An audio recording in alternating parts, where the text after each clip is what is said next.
Welcome back to my channel Jenny's lifestyle. இன்னைக்கு நம்ம சேனல்ல ஒரு சூப்பரான ஒரு ஸ்நாக்ஸ் ஐட்டம் தான் நான் இன்னைக்கு உங்களுக்கு சொல்லி காட்ட போறேன்.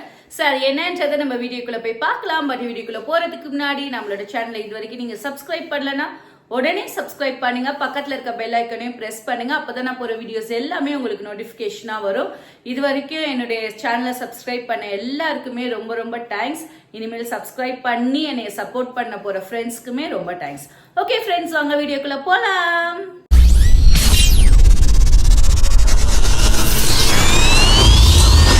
ஓகே ஃப்ரெண்ட்ஸ், நம்ம வீடியோக்குள்ள வந்துட்டோம். இன்னைக்கு வந்து சூப்பரான ஒரு ஸ்நாக்ஸ் ஐட்டம் தான் உங்களுக்கு சொல்லி காட்ட போறேன்றதை சொல்லியிருக்கேன். என்ன ஐட்டம் பார்த்தீங்கன்னா, ரொம்பவே சூப்பரா கிறிஸ்பி அண்ட் டேஸ்டியான ஈஸியா நம்ம வீட்டில் செய்யக்கூடிய பஜ்ஜி தான் இன்னைக்கு நான் உங்களுக்கு செஞ்சு காட்ட போறேன். பஜ்ஜிங்கிறது ரொம்ப ஈஸியா இருக்கும், எல்லாராலையும் நம்ம இதுல என்ன ஒரு ஸ்நாக்ஸ் ஈஸியா செஞ்சிடலாமே அப்படின்னு நம்ம நினைப்போம்.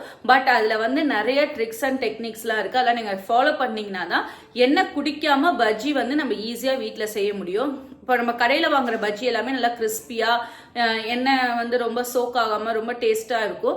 பட் நம்ம வீட்டில் வந்துட்டு அதை வந்து நம்ம செய்யும் போது என்ன ஆகுதுன்னா, ஒருத்தவங்களுக்கு வந்து அது எண்ணெய் வந்து ரொம்ப சாகி ஆயிடுது, எண்ணெய் குடிச்சு ரொம்ப ரொம்ப சாகி ஆயிடுது, இல்லைன்னா வந்துட்டு கட் பண்ணுறதுல ப்ராப்ளம் ஆகுது. ஏதாச்சும் ஒரு ப்ராப்ளம் வந்துட்டு பஜ்ஜி மட்டும் யாருக்குமே பர்ஃபெக்டாக வருமானது டவுட் தான். பிகாஸ் எனக்கே நிறைய வாட்டி நான் வந்து ஃபெயிலியர்ஸ் ஆகி சக்ஸஸ் ஆகி ஃபெயிலியர்ஸ் ஆகி அந்த மாதிரி பண்ணி தான் வந்துட்டு இப்போ ஒரு கரெக்டான ஒரு இதுக்கு வந்து வந்திருக்கேன். ஸோ அதை தான் நான் உங்களுக்கு இன்னைக்கு எப்படி சூப்பரா கிறிஸ்பியா டேஸ்டியா நம்ம வந்துட்டு எண்ணெய்லாம் குடிக்காம சாகியில் எதுவுமே ஆகாம சூப்பரா செய்யலான்றதை நான் உங்களுக்கு காட்ட போறேன். ஓகே ஃப்ரெண்ட்ஸ், அதை நம்ம எப்படி பண்ணுன்றதை வாங்க பார்க்கலாம்.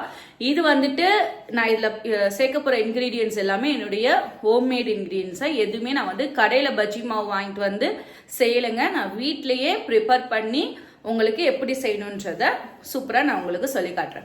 சரி வாங்க, அதை எப்படி பண்ணுன்றதை பார்க்கலாம். அதுக்கு வந்து நீங்கள் வாழைக்காய் வந்து சூஸ் பண்ணும்போது மீடியமான வாழைக்காவாக சூஸ் பண்ணிக்கோங்க. ரொம்ப பெருசாக இருந்துச்சுன்னா அதை நம்ம ரெண்டாக கட் பண்ணி போடணும். மீடியமானதாக இருந்தால் நீங்கள் அப்படியே கூட போட்டுக்கலாம். பட் நான் வந்து இன்னைக்கு வந்து என்கிட்ட கொஞ்சம் பெருசாக தான் இருந்துச்சு, ஸோ அதனால் அதை நான் ரெண்டாக கட் பண்ணி தான் போட்டிருக்கேன். உங்களுக்கு எப்படி வசதியாக இருக்கோ நீங்கள் அந்த மாதிரி போட்டுக்கோங்க. ஓகேங்களா, இதுதான் ஃபஸ்ட்டு. அதுக்கப்புறம் வந்து நம்ம கடலை மாவு அரிசி மாவு எல்லாமே வந்து அது என்னென்ன போர்ஷனில் போடணுன்றதை நான் வந்து உங்களுக்கு 1 by 1 ஸ்டெப் பை ஸ்டெப்பாக நான் உங்களுக்கு சொல்லி காட்டுறேன். ஓகே ஃப்ரெண்ட்ஸ், வாங்க பார்க்கலாம்.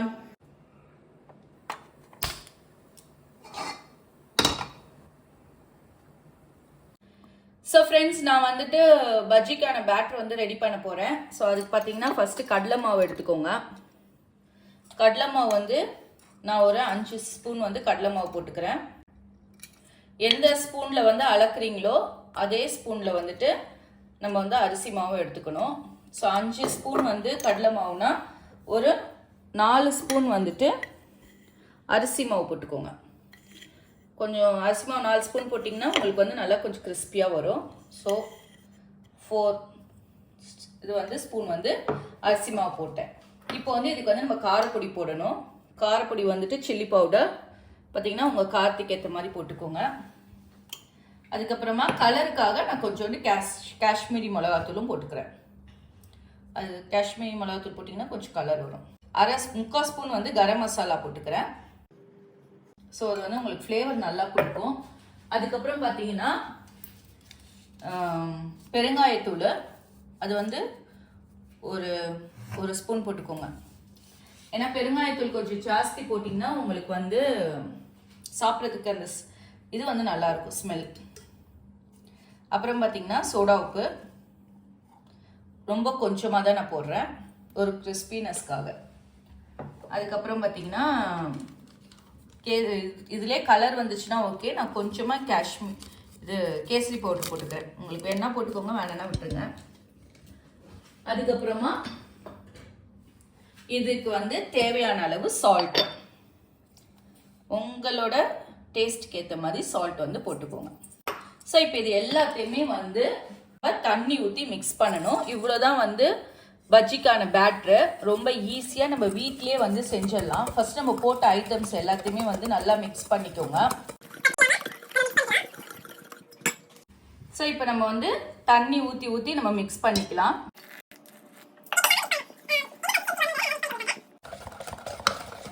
ஸோ ஃப்ரெண்ட்ஸ் பாருங்கள், நம்ம நல்லா மிக்ஸ் பண்ணிட்டோம். ஸோ எடுத்து இது பண்ணிங்கன்னா இந்த மாதிரி கன்சிஸ்டன்சி இருக்கணும் பாருங்கள்.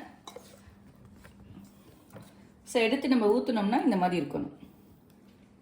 ஓகேங்களா, இதுதான் வந்து கன்சிஸ்டன்சி. ஸோ இப்போ வந்து பார்த்தீங்கன்னா நான் இங்கே பேனில் ஆயில் வந்து சூடு பண்ணிட்டேன். ஆயில் வந்து நல்லா சூடாகி வரட்டும். அதுக்கப்புறம் நம்ம பஜ்ஜி போட்டுக்கலாம். அதுக்கு வந்து நான் வந்து ஒரு மீடியம் சைஸ் வாழைக்காய் வந்து எடுத்திருக்கேன். மீடியம் சைஸ் வாழைக்காய் இதை வந்து நம்ம நல்லா கட் பண்ணி எடுத்துக்கலாம். ஸோ ஃப்ரெண்ட்ஸ் இங்கே பாருங்க, என் சின்னது வந்துட்டு மிக்ஸ் பண்ணுது. ஹாய் சொல்லு. ஹாய். என்ன பண்ணிட்டு இருக்க? இது பஜ்ஜி போடுறதுக்காக அந்த இது வந்து நான் மிக்ஸ் பண்ணிட்டு இருக்கேன், பேட்டர். அவனை சொல்லி நிறுத்துங்களேன்டா. வாழைக்காவை எடுத்து வாழைக்காவை இந்த மாதிரி ஒரு வாழைக்காவை எடுத்து இதில் டிப் பண்ணி ஆயில போட்டு ஃப்ரை பண்ணிடணும். அவ்வளோதான்.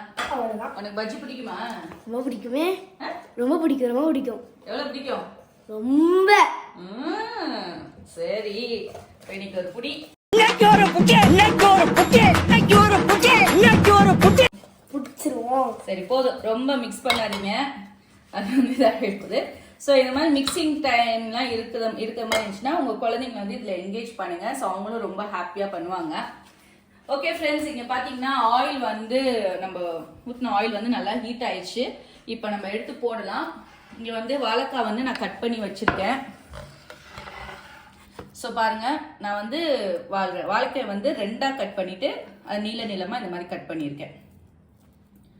உங்களுக்கு பெருசாக வேணா பெருசாக அப்படியே முழுசாக கூட போடுங்க. பட் ஆனால் அது ரொம்ப பெருசாக இருக்கும். ஸோ அதனால தான் நான் இந்த மாதிரி சின்னதாக கட் பண்ணியிருக்கேன். ஓகே ஃப்ரெண்ட்ஸ், நம்ம வந்துட்டு இப்போ போட்டு எப்படி போடணுன்றதை நான் உங்களுக்கு காட்டுறேன்.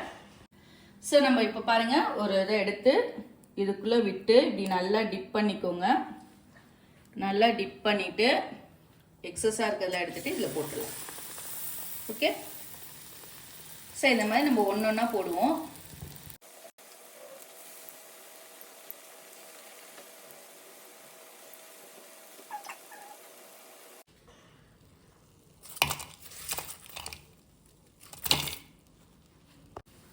ஸோ ஃப்ரெண்ட்ஸ், சூப்பரான நம்மளோட பஜ்ஜி வந்து ரெடி ஆயிடுச்சு.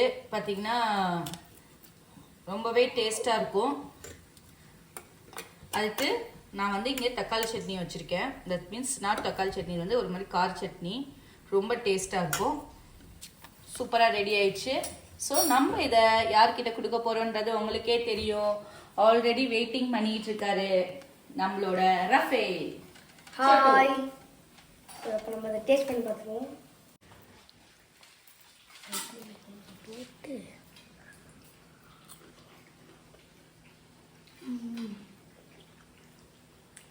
சூப்பராக இருக்குது. ஆனால் மொறுன்னு இருக்குது.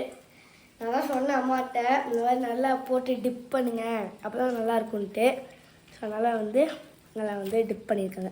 நீ சொன்ன மாதிரியே நான் செஞ்சுருக்கேன். ஆமாம், நீங்கள் சொன்ன மாதிரியே நான் சொன்ன மாதிரியே நீங்கள் செஞ்சீங்க. அதனால சூப்பராக இருந்திருக்கா? ஆமாம். உனக்கு பிடிச்சிருக்கு? ரொம்ப பிடிச்சிருக்கு. எப்படி இருக்கு? காரம்லாம் எனக்கு எனக்கு ஏற்ற அளவுக்கு இருக்குது. எனக்கு எவ்வளோ காரம் பிடிக்குமோ அந்த அளவுக்கு இருக்கு. நல்லாவே இருக்கு. ஓகே ஓகே ஃப்ரெண்ட்ஸ், ஷோட்டுக்கு வந்து ரொம்ப பிடிச்சிருச்சு.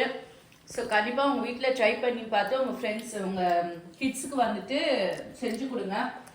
ரொம்ப கடையில் வாங்கி கொடுக்குறதுலாம் வந்து அவ்வளோவா ஹெல்தி கிடையாது. ஸோ நம்ம வீட்டிலே செஞ்சு கொடுக்கும் போது அது நம்ம ஹெல்த்தியாக கொடுக்கலாம். ஓகே ஃப்ரெண்ட்ஸ், இதே மாதிரி ஒரு நல்ல வீடியோவில் நான் உங்களை பார்க்குறது. பாய் பாய்.